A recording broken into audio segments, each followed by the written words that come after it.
Lost and Found, episode 2. I'm in my blue collar and in my work clothes.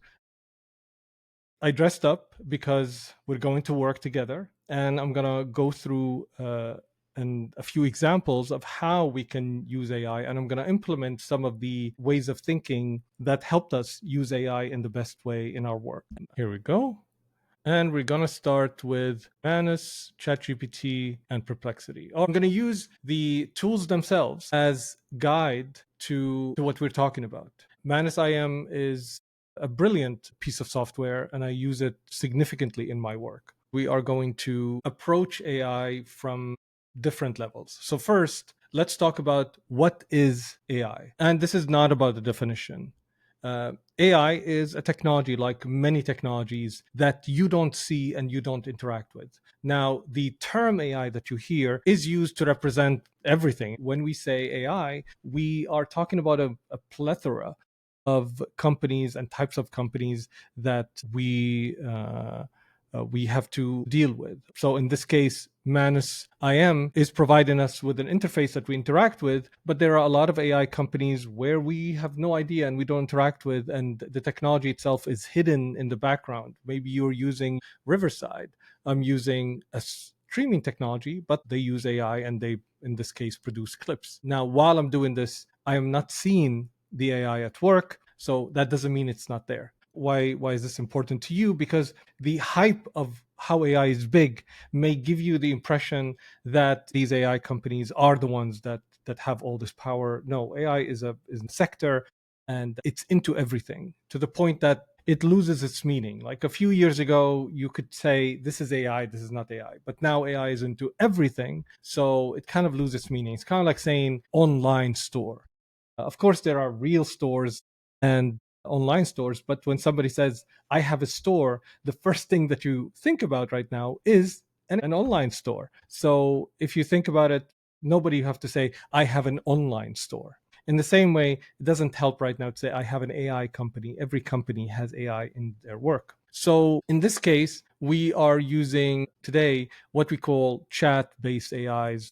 Basically, it's like a Google sort of technology where you have a field where you write and it spits out answers. Here is ChatGPT and here is Perplexity. These are the three tools that I use significantly on a daily basis in everything that I do. So we're going to go through them today and talk about them. Why did I say Google? You can take a look at it and immediately you will see that Google has that field where you write in it. So the interface compared to how programs work before this, when we use softwares, we never had a software where we talk to it. It's usually a software that we navigate.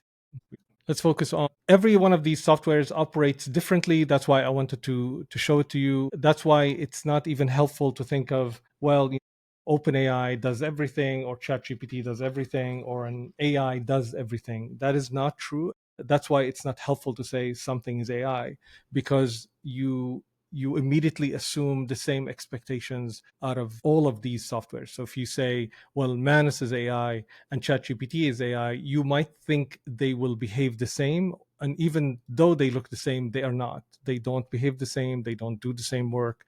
The same thing with Perplexity. You will see that when we work on these softwares, they fulfill a completely different role in the, let's say, in work environment. Well, what do I do with it? What do I do with the internet? You don't do anything with the internet and you don't do anything with AI. What you're operating and working on is pieces of software that have a promise. It's a product. So that's how I want you to start thinking about that. So while AI is a technology that powers that, it's like saying, I'm interacting with the combustion engine technology when you're riding a car. You're not. You're using a car. That car, even though all of these cars use the same engine technology, you might argue, no, of course, the engine of a Toyota is different than the engine of a Mercedes, but still the same technology, which is a combustion engine. The experience is completely different. And what you can do with a certain kind of car, even though this is a car and that's a car, is completely different, and they're used for different purposes. The first thing that you need to think about when you're approaching AI is to think about them like products, not to think about them like a technology. So what does each product do and why do I need it? We're going to do that here, and we're going to use the technology itself to help us navigate the technology. So I can say the first thing about these chat-based interfaces. So this is not about AI. This is if any program that has a chat-based interface. And the first thing you can do is say, what can you do? Let's say new to AI, all right? And to using you in particular, what do I need to know? Now, that may be a very sophisticated question, and I'll explain in a second. What do I need to know? Let's say, what can you do is an easier, simpler question, and I'm going to come back to that. But let's say I can ask it, what can you do? And I will send it to work, and I will do the same of ChatGPT. Here we go. And I will say, what can you do? And I will say that to Perplexity. Let's go back to Manus. And Manus is, I don't know if we can call it an agentic AI.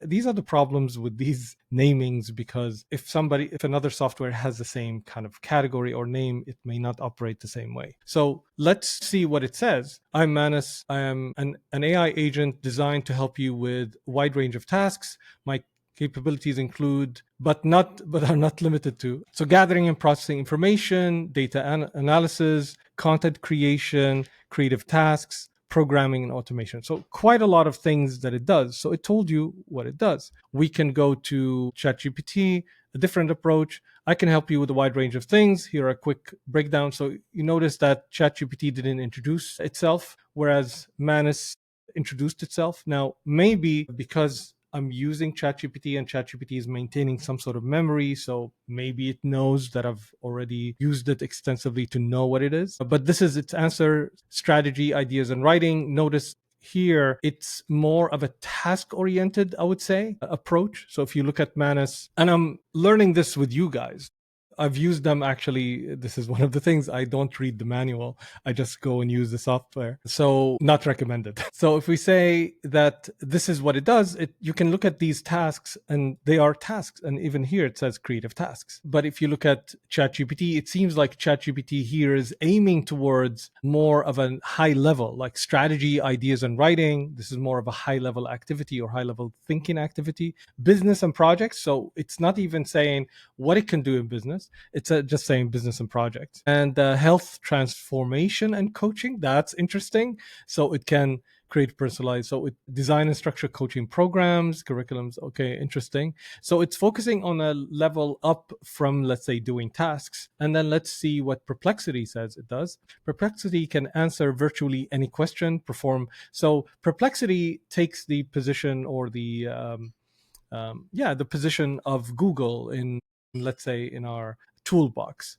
It's mostly like a sophisticated Google with AI, and it does do certain tasks, but not as expansively and to the level that ChatGPT does or Manus. So what it does, it answers questions, extract data from uploaded files, images, documents, all in real time. It provides advanced features for professionals, such as unlimited file uploads, deep research reports, extended conversational memory, and creative content generation. Interesting. It can, including text and code. Now, I haven't used Perplexity in that capacity as much. For me, the way I think about them and why I got these three softwares, Perplexity for me is research. So whenever I want to research a topic, in particular, when I wanted to validate and verify certain things. So usually Perplexity is the last piece of software that I use when I want to verify what I've written, especially sources and stuff like that, or I want to find out if a topic is correct or what the media has on it. It does make mistakes. It does sometimes, like if it's a latest news or something, it might actually say that it didn't happen. Whereas with ChatGPT, I do use it in this way. I do use it for brainstorming ideas, kind of formulating certain things, proposals. It's big on that. And with Manus, I use it specifically for, I would say, more complicated tasks and more when I wanted to do stuff while I'm sleeping, basically. And ChatGPT, one of the biggest things that I use in the pro version is the research capabilities. Pro research, deep research is incredible in ChatGPT. So this is kind of the canvas of how I use them. So let's give it a task and let's see what it does. So today I wanted to uh, think about or work on an idea, a business idea. It's a t-shirt idea. And if you hear some crackling in the background, that's my family moving around, and they decided to eat right now, which is thankfully to me, that's what it means. It means more noise. Welcome to working from home. This is IMMI Shirts, and we are designing some new shirts there. So I want to use the AI to help me with this. These are really brilliant. You have the Constitution preamble. You have these "We the People," "No Kings." I love it. It was interesting while working on these shirts. 25% of the proceeds support immigration defense project, but we are at the starting stage. So let's see what AI can do for us here. So what I'm going to do is I'm going to use Manus. One of the ways that I've seen of working with these products that may not work is to come to them for everything. Now, you might say, well, that's what I do with Google. Also not good. In particular, in business, the principle of business is really about adding value and interaction. It's about empathy. Business is usually about the creation, the delivery, and the extraction of value, in the sense that you have to create something, you have to make a promise, you have to deliver a product, and it has to reach the customer in a way that they can use it. And then the customer will be willing to pay you with their time, attention, money. And that's what it is. The reason I'm using Manus is that they're providing me with value I can appreciate, and therefore I pay them for that. So that is what business is all about. And that can only happen if you have empathy. You cannot do it without empathy. You cannot do it by searching. You have to want to provide something. So the wrong way I've seen, or the way that I don't recommend of approaching these products, is to ask them anything, to start with their answer, because immediately that frames you. So let's approach it this way. Hey, I want to add new shirts to my shirts business. So let's say I do this and this is what I want. Isn't AI supposed to give us whatever we want? This general intelligence. Let's see what it does. So this is what I don't recommend, but the idea also that I want to introduce to you or invite you to adopt is that it's not really what I recommend. It's really about what you want to get. So you have to be willing to make some mistakes in order to get things right. So don't care about what I think. Approach these things from a perspective of, try it. And if an approach didn't work, change the approach. So instead of the idea of, let's change the prompt, it's not really about the question, it's what's behind the question. So that's how you language the question, but it's what's behind the question. So let's talk about it here. Of course, I can definitely help with that. To get started, what aspects of adding new shirts to your business would you like help with? For example, we could research current shirt trends. We can look into styles, colors, and whatever. We can generate design ideas. We can find suppliers. We can analyze your competition. So what happened here is I want to add new shirts to my shirts business. And because I didn't engage in anything else, in the sense, it's not that I didn't provide it with information.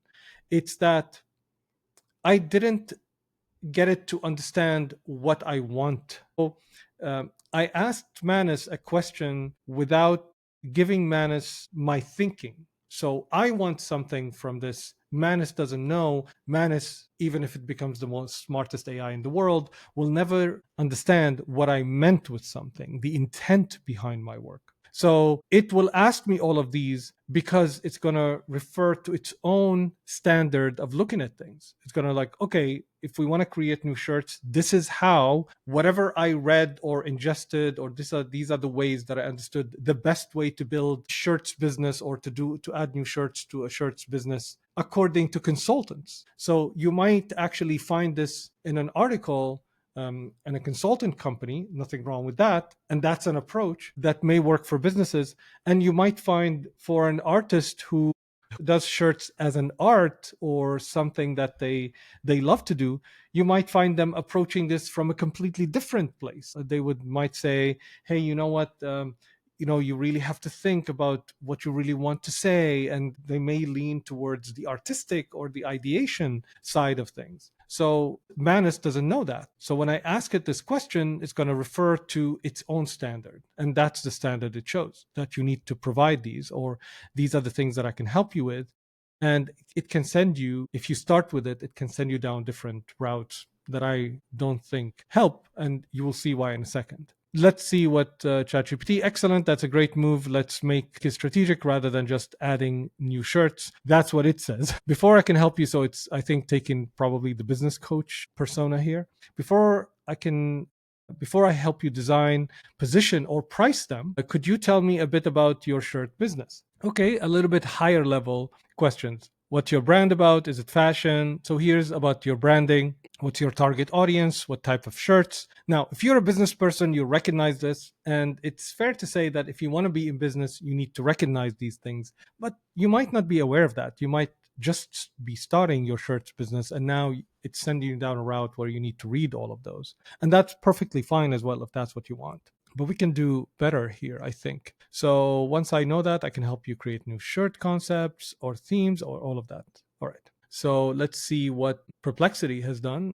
So you can add new shirts to your shirt business by selecting appealing designs, sourcing reliable suppliers, or using print on demand platforms. So here it's kind of taking the approach of teaching me coming from a wide array.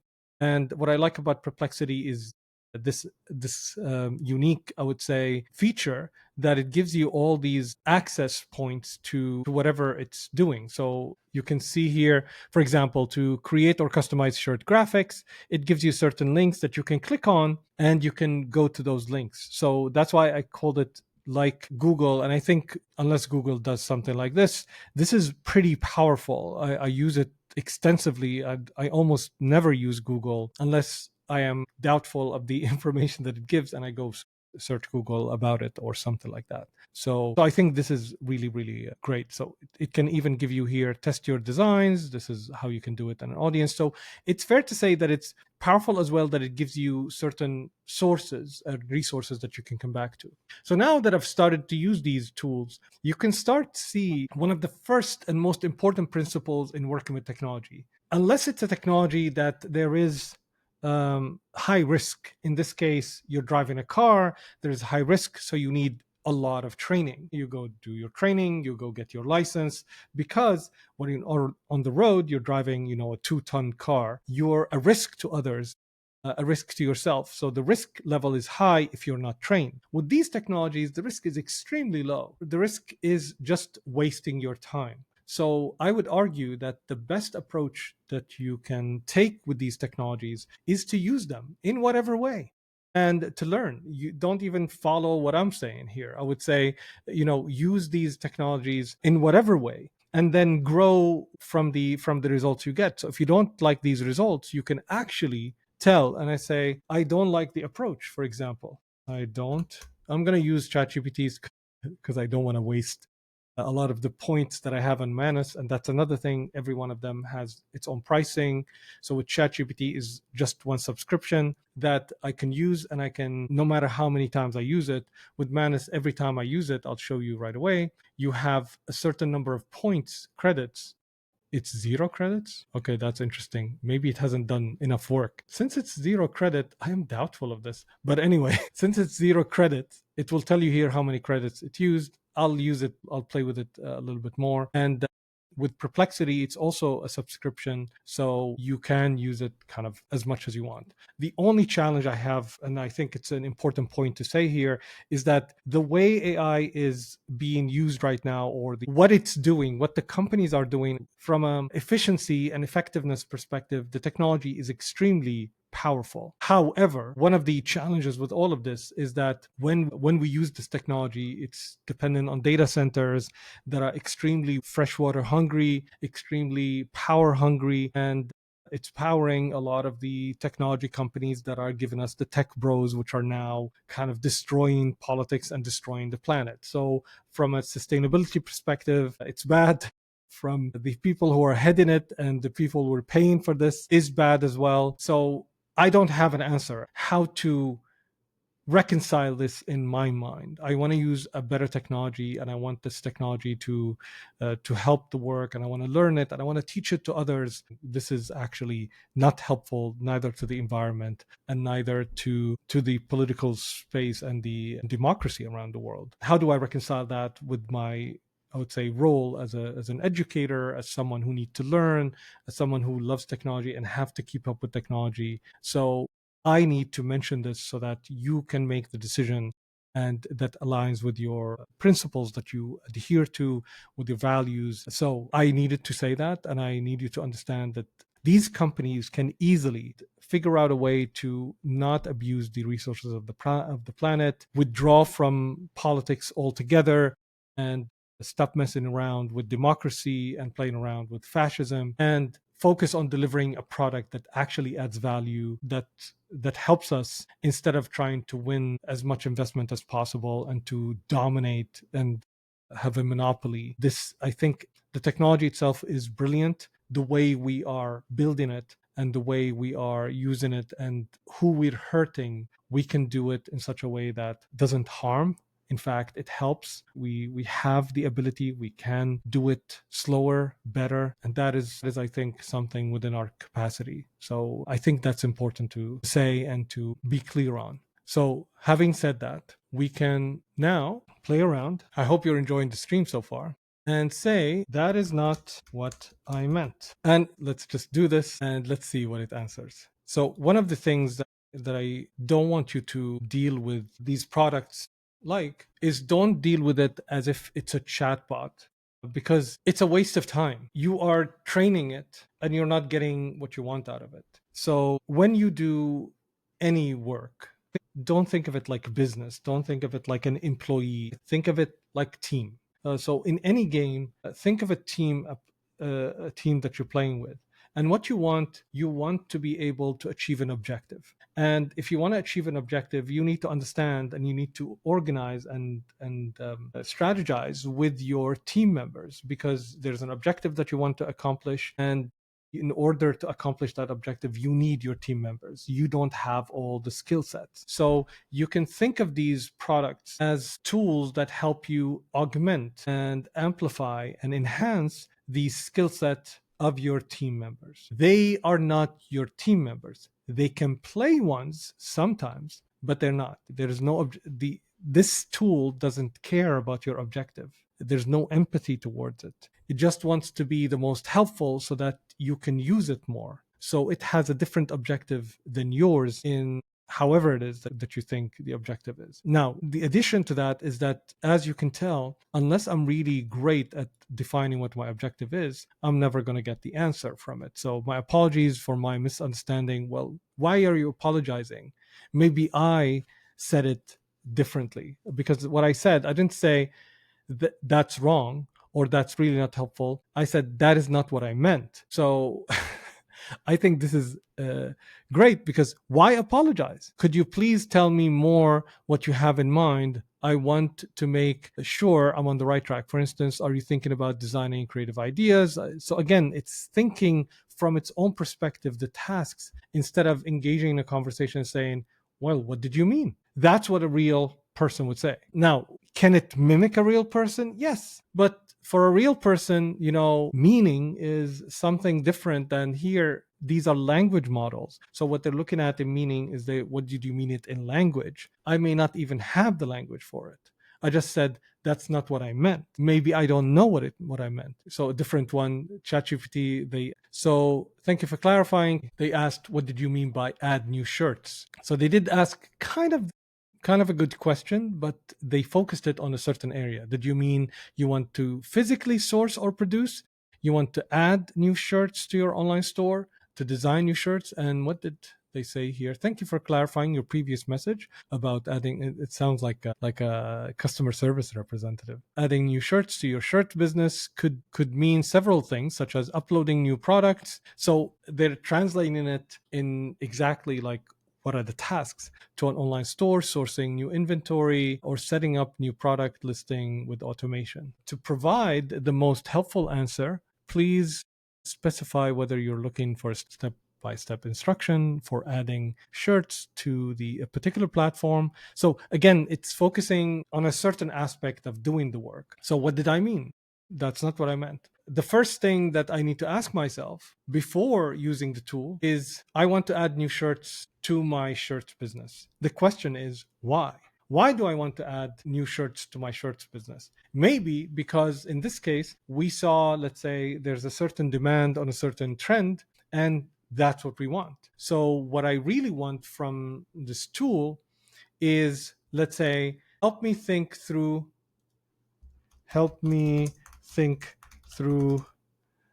this idea I have. That is really what I wanted to help me do, which is I want to add new shirts, and I do have a why. I don't think like that. So instead of teaching you like always you have to think what is the why, it's like I don't know yet some of the things. So what do I want? What kind of partner? So here's what kind of partner do I want? What kind of team member? Remember, we're doing the gaming methodology here.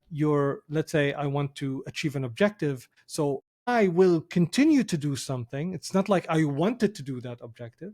This is basically, unfortunately, one of the challenges of working with such tools is that they want to be helpful, so they want to do all these kind of things, and when you send them on their path, they might end up doing a ton of work and don't give you. All you end up doing is trying to read all these things and trying to understand, depending on how much they spit at you, and now you're trying to get them to understand what you mean, instead of, you don't need to get them to do, because there is work you will do that you don't even understand, and you want them to do or to be a partner in a certain way. So that's what I would suggest is a brilliant approach of doing this. So help me think through this idea that I have.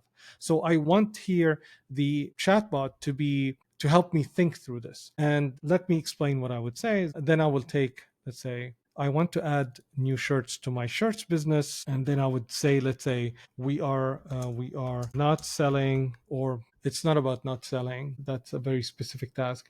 I would say we think this trend of frog is both of the frog, let's say the frog inflatable that stood up to ice is very nice because it's ridiculous and meaningful and exposes I can just let me just make sure that I have all of the good spelling. It will understand through your spelling, but it's better if you give it better spelling. The better you ask yourself to be, the more better you are able to use the tools. Just because you get the best axe or I got the best guitar doesn't mean I'm a best guitarist. You still have a role to play. The things around you will only perform as great as you can perform. So we will do this, and let's say exposes. So I'm telling what I'm doing with the chatbot here with Manus is I'm telling it what I'm thinking. So because I want its help to help me think through this, so I have to share my thoughts. It doesn't sit in my head, So we think this trend of the frog inflatable that stood up to ice is very nice because it's both ridiculous and meaningful and exposes the lies of the Trump administration. So we want to create a few a few designs that captures this. We think they will be great shirts. People will like them, and we can sell more, of course, which means more people. And I would really like for the shirts to sell. What can I say? These are my thoughts, and this is something that I've seen with these tools, with these products, something that I found that worked all the time. Now I'm writing it here because I'm thinking through it with you, but what I would usually do is I would actually start with the recorder. I will grab my iPhone, which I'm filming on right now, and it's iPhone, Samsung, all of it, or any recorder, and I would record on voice notes. I would record what I'm thinking, and I would just speak for 5, 10, sometimes 20 minutes. I would think through my idea. I wouldn't be writing it like this, but I'm just showing you how I'm thinking through this idea. So what I would usually do is I would actually record myself saying this. The reason is because not everyone can write what they think. And as you can tell, like it's slower because when I talk, I'm far more fluent and I'm kind of going through my idea itself. And I would just talk, let's say for 5 minutes. If I'm talking about an idea, 5 minutes is more than enough. But sometimes it's the idea of an article or something, a topic I'm exploring. So I would record myself. And what that does, verbalizing the idea in your head, because you may think you know the idea in your head, but when you verbalize it, when you turn it into language, it kind of materialize in the sense that it becomes real. And then when it becomes real, you can actually parse it, and you can look at it, and you can examine it, you can, review it, you will have opinions about it, you can think it through. You cannot think through an idea without putting it in language, because when you put it in language, it becomes strategies, becomes plan, it becomes something manifested. It's like you can't edit a painting that exists in your head. You can think through the idea, but our thinking, like, you might think you see images, but you don't see them in the same way you see them in reality. You might think that the words mean something. How many times tried to verbalize an idea, and then when you said it, it sounded, like not necessarily dumb or anything, but just doesn't mean anything. You would say just a word salad or word vomit, So when you verbalize it, when you put it in writing, and the easiest way right now with these tools that we have is just record it, and it, in Apple, the voice notes immediately transcribes it. So I love that. And what I would do is I would copy that, and I would throw it into these tools. And what it does, it will do what we see right now. So let's see what I've done here. I shared my unedited thought. You can tell here, it doesn't have to be, of course, I think this is it. It doesn't have to be really coherent in the sense that, or I would say organized like a document, like this is the objective, how people say prompt engineers, or the prompts need to be engineered. And if that works for you, by all means, some people like that organized way. I would suggest you give this, because you will see that these bots act differently when you give it this way. Here, let's see. If you answer it in the same way that it's giving you the questions, it won't work. You won't see the magic. Let's put it this way. So I'm going to do that. I'm going to give it to ChatGPT, and I'm going to do that, and I'm going to give it to here. Let's see. So this is now becoming a little bit more fun. This is fantastic and timely idea for a shirt line. It has a strong narrative. So now it's not that it's the conversation, but you are getting some sort of feedback. And I don't mean good, bad feedback. Is just you're getting some sort of feedback on an idea. And that is the first approach, or the first, let's say, step in developing something, in thinking through something, is that you get feedback on the idea. Notice that it's not giving you questions. It's not giving you work to go do the work. You're now thinking through the idea. So let me break down how to turn this concept into successful shirt collection. To start, I will do some research. So here now it's telling you, here's what I will do to help you. Now, I'm not saying that's how it will respond all the time. These tools are unpredictable. They might become more predictable with time, but they will respond differently. So if I take the same question and I start it in a different chat, the response will be different. So that's why I believe the best way is to start with your own way of thinking and articulating your thought, not asking a demand. Because if I ask a demand and I come back, here, for example, I want to do X, and now it's giving me work, and now I'm working within these boundaries. When I start with an idea is expansive. It expands the thinking, and that's what you want to do with an idea. So to start, I'll do some research, gather relevant details about frog inflatable versus ice event. This will help us brainstorm accurate and impactful designs. Excellent. I don't know why that's excellent is there. I think it's responding to one of the things I wrote.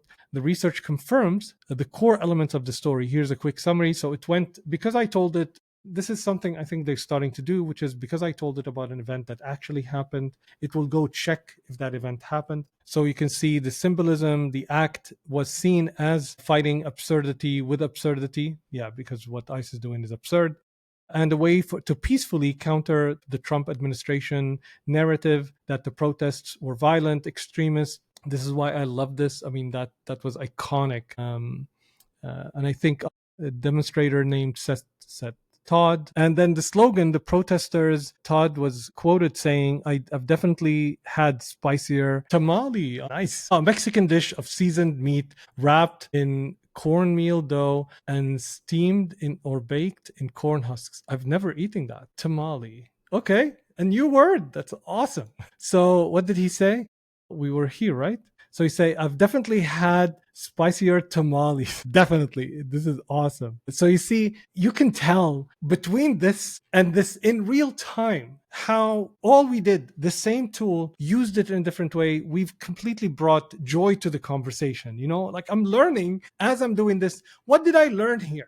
There's absolutely no partnership, no anything. So this idea that it will do stuff, it's not about it, it's not about the tool. A tool itself, like, again, like the axe, like the car, it's meaningless without what do we want out of it, and what kind of experience do we choose to create. So this is I'm having a lot of fun, as you can tell, and I didn't expect this is something that I'm actually working on this, and tomorrow you will see some new designs. So let's see how that goes. But I'm actually doing that, and I'm actually learning right now, and I'm excited about this. What else is here? Is this okay? Design concepts and slogans, the confrontation, a simple stylized. Oh, okay, that the theme. Okay, that's nice. Fighting absurdity with absurdity, unforgettable. This is really nice. Peace, frog. So imagine if I gave Manus, just say, give me brainstorm 10 ideas or 20 ideas. It's a really kind of demeaning job. It's kind of like saying, it's like talking to someone and say, come up with a few things. There's no partnership, there's no kind of collective work. It's not helping me think through things. I didn't even ask it for ideas. This is really nice. What else? Riveting for your rights. Oh my god, this is amazing. Okay, this is great.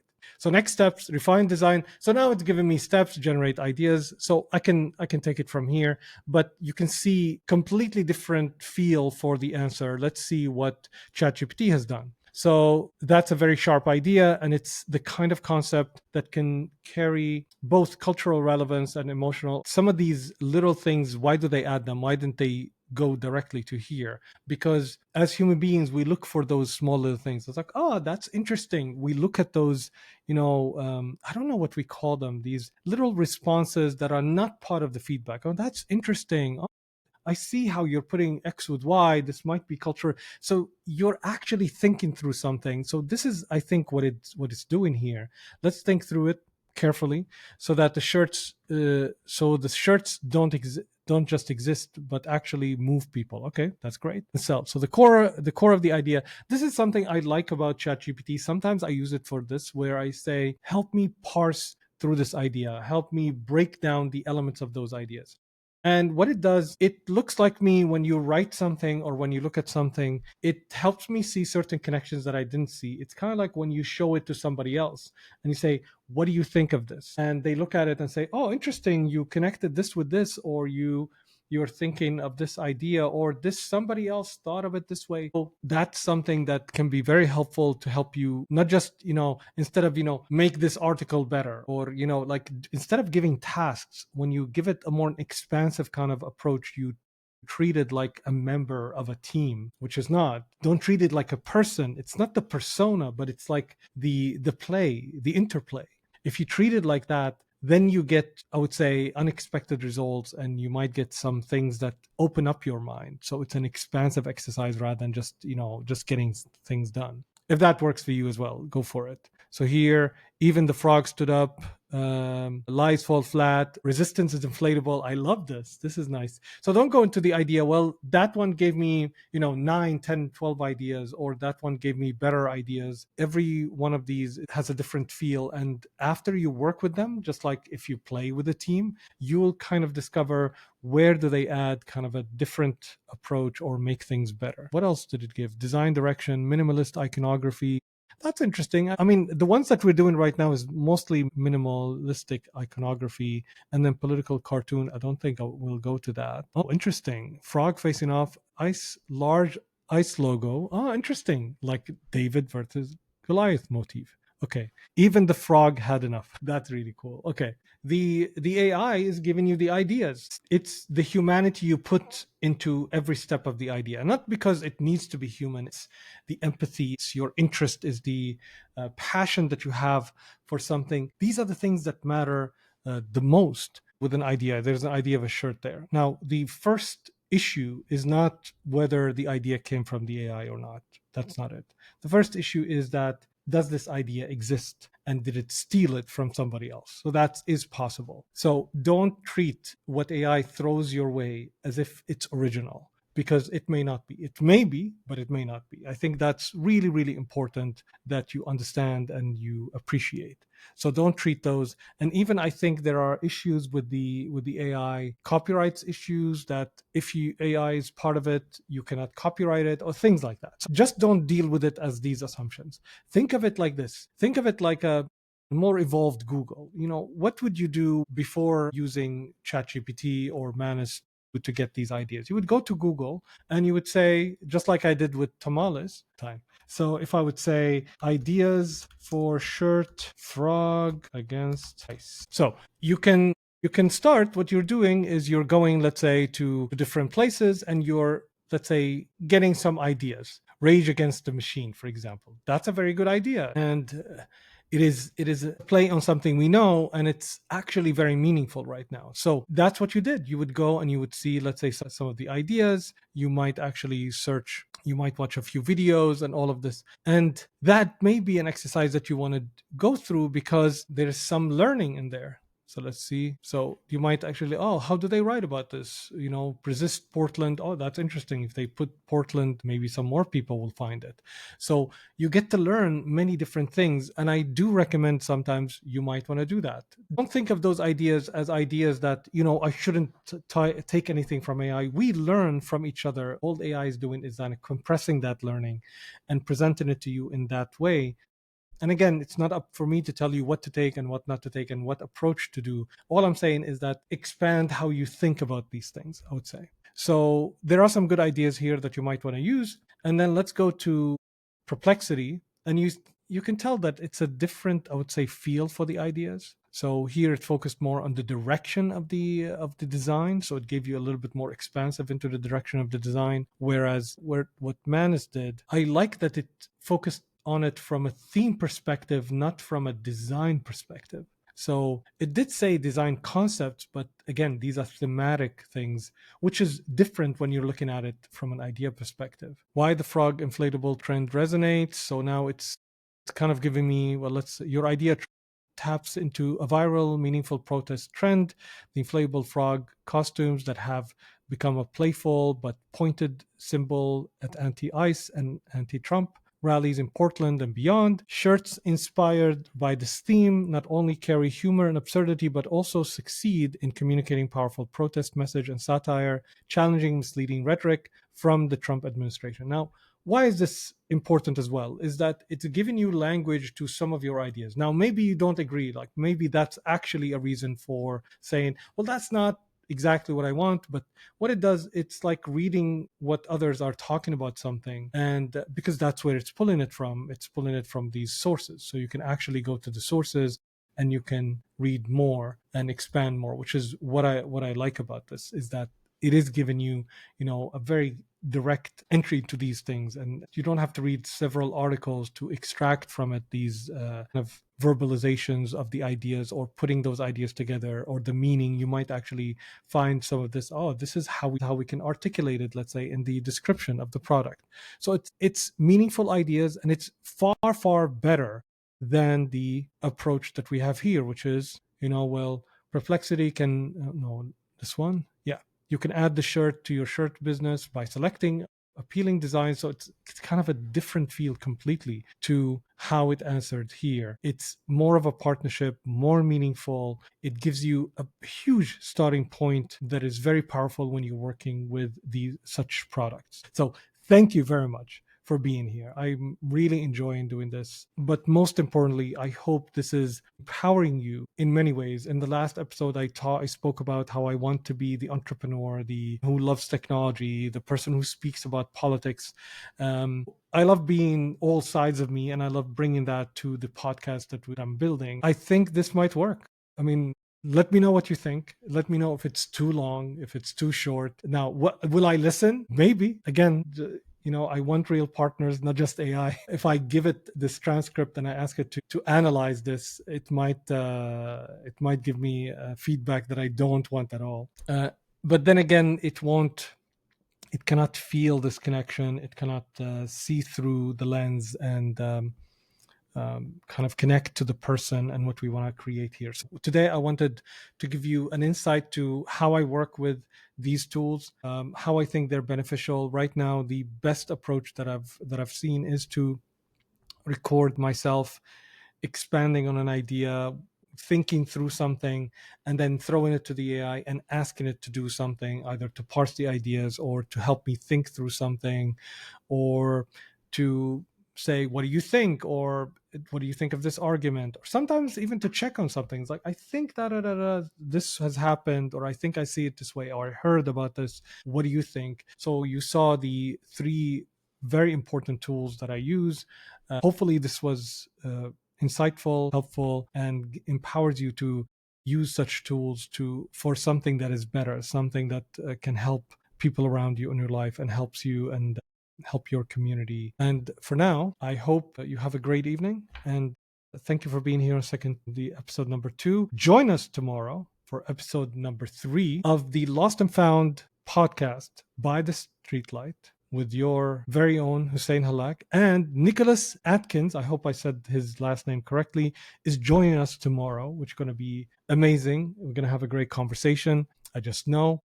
And to sign up to the free webinar about AI-powered growth, this is a live stream, so it's going to be far more focused there. We're going to go through certain things. I'm going to have slides. It's going to be ready, and we're going to have good technology by then. Let's have some fun and share, like, subscribe, all the good stuff, and support my work. Thank you for being here, and have a brilliant evening. Bye for now.